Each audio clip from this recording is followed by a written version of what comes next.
These are my UFC Fight Night Marcin versus Spivac predictions. Right. So first off, fight one, we got Tuishi Kazama versus Charalampos Grigu. Personally, I think I'm gonna go with Charalampos because he's a fast starter. He is a striker. He is competent on the ground, where Tuishi is a specialist at. Grigu will always start out hot. He'll always throw something real hot to start the fight. He's always gonna let you know that this is gonna be a war. Tuishi Kazama, he does try to go to war when he tries to stalk you down, kind of tries to counter, but once that doesn't start working, he'll just back up, and then he'll try to counter backing up, but it doesn't work because that's not his initial game plan. Charalampos, that is his initial game plan, is to get you to strike with him, and he just does crazy shit, and he just tries to get you out of there. Tuishi Kazama can win this fight with grappling, though. He is a really strong grappler. When he gets you down, he does have great control.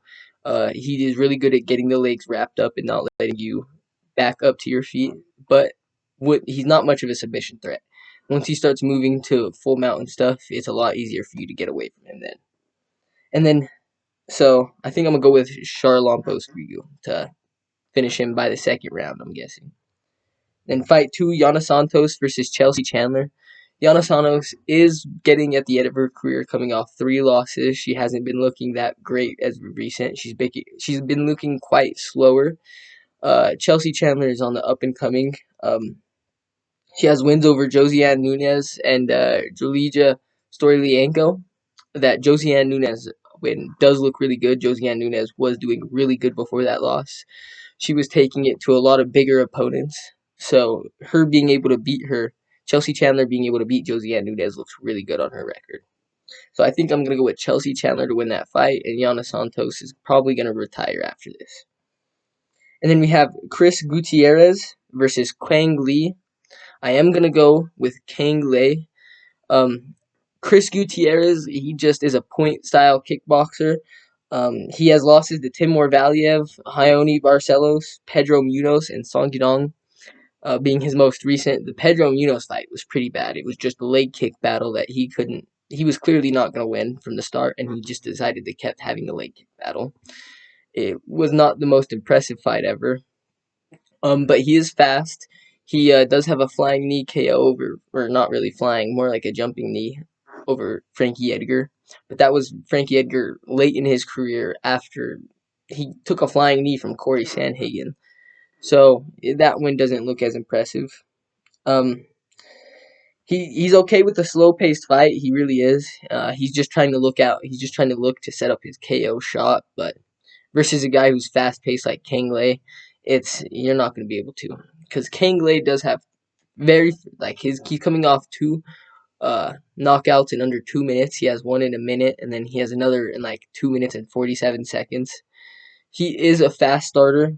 He does have a chin. He doesn't move his head off the center line very much, but he will strike with you. He is going to stand there, and he is going to exchange some punches with you. Kang Lei is really strong. He has a lot of knockout power. He makes people do the chicken dance when he touches them a few times. He is a very come forward. He stalks you down, he'll stalk you down like Volkanovski did to Max Holloway in the last fight. But he stalks down with the counter. He's looking for you to throw strikes to get him off of you, and then he'll counter you back and put you to sleep. That's what he's been doing, and I'm pretty sure he's going to do in this fight. Chris Gutierrez he's okay with the slow paced fight, and that's not going to work out well with Kang Lei.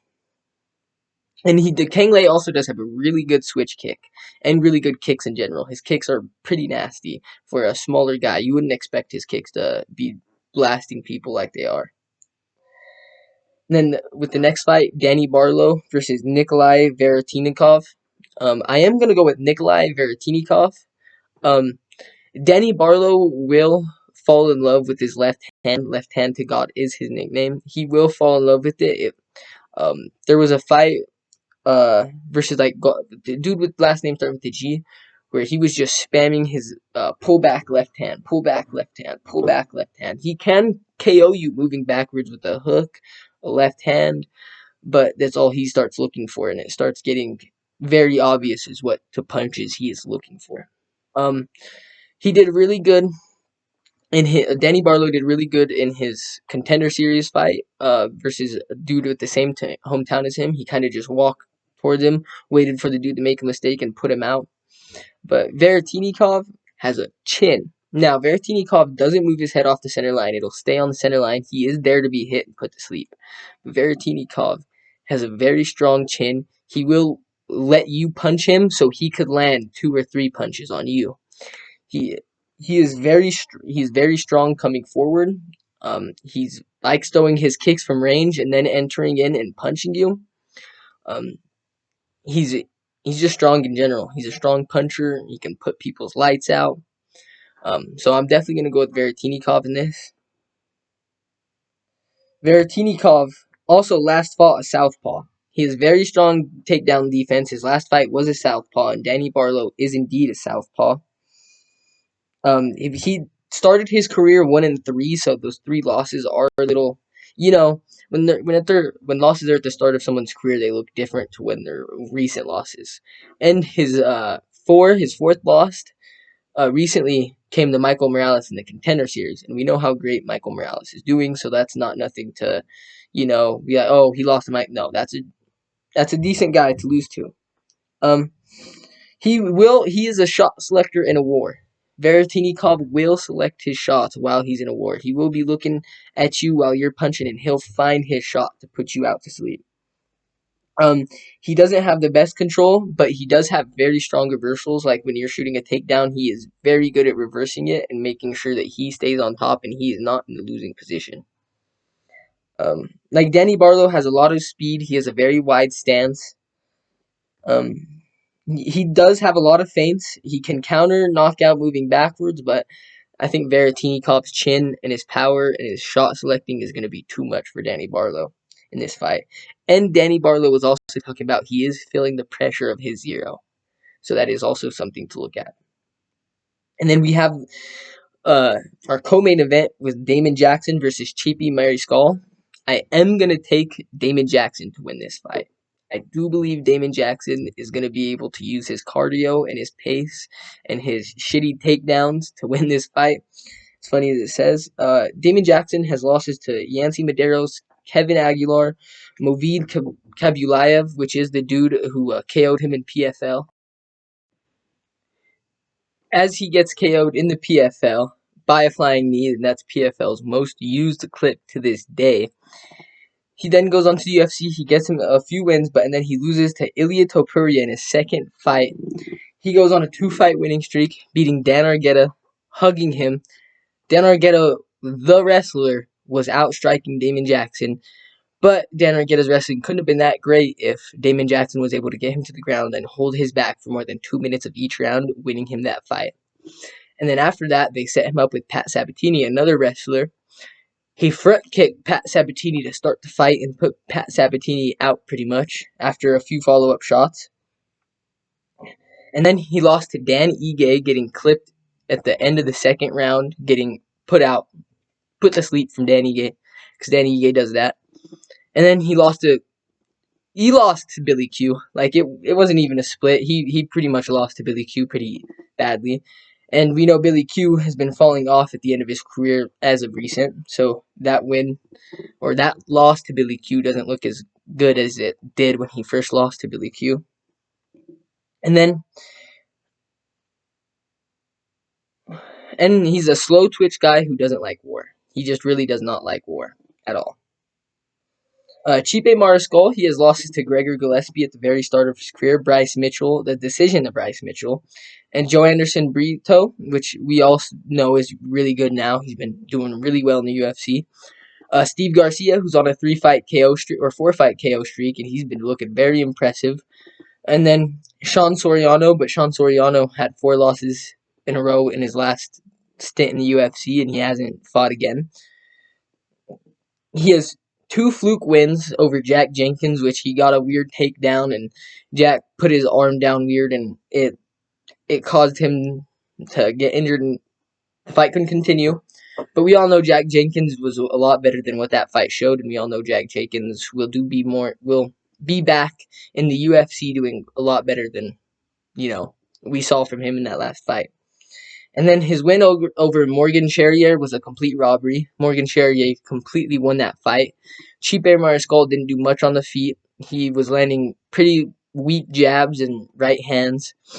I do believe Damon Jackson will be able to control Chipe Mariscal. Chipe Mariscal hasn't had to deal with a strong wrestler or anyone.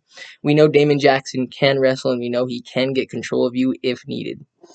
So I am definitely going to go with Damon Jackson to win versus Chipe Mariscal.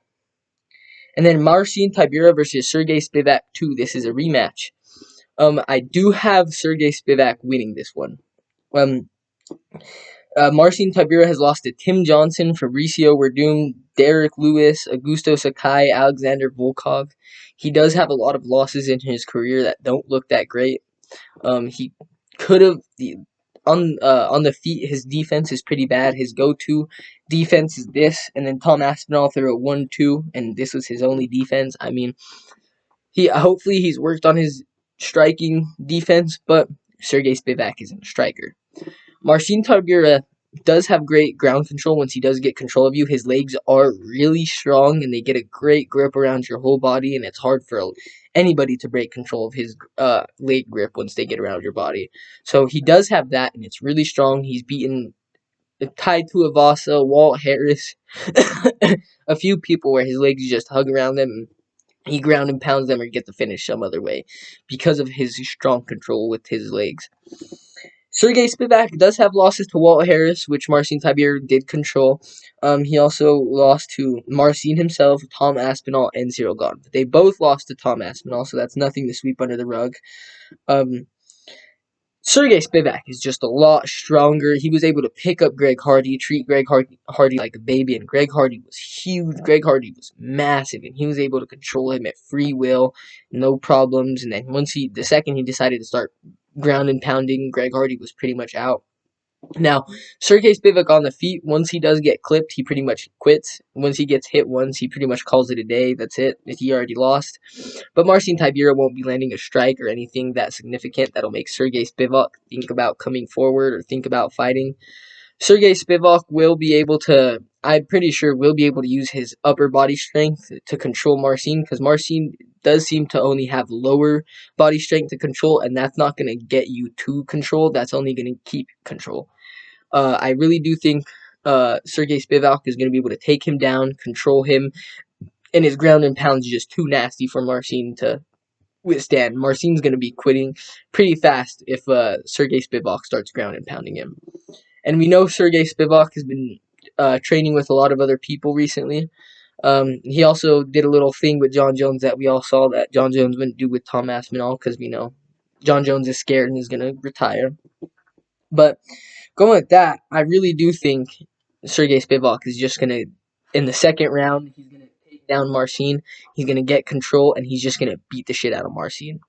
So those are my UFC Fight Night Marcin versus Spivac 2 predictions. Thank you.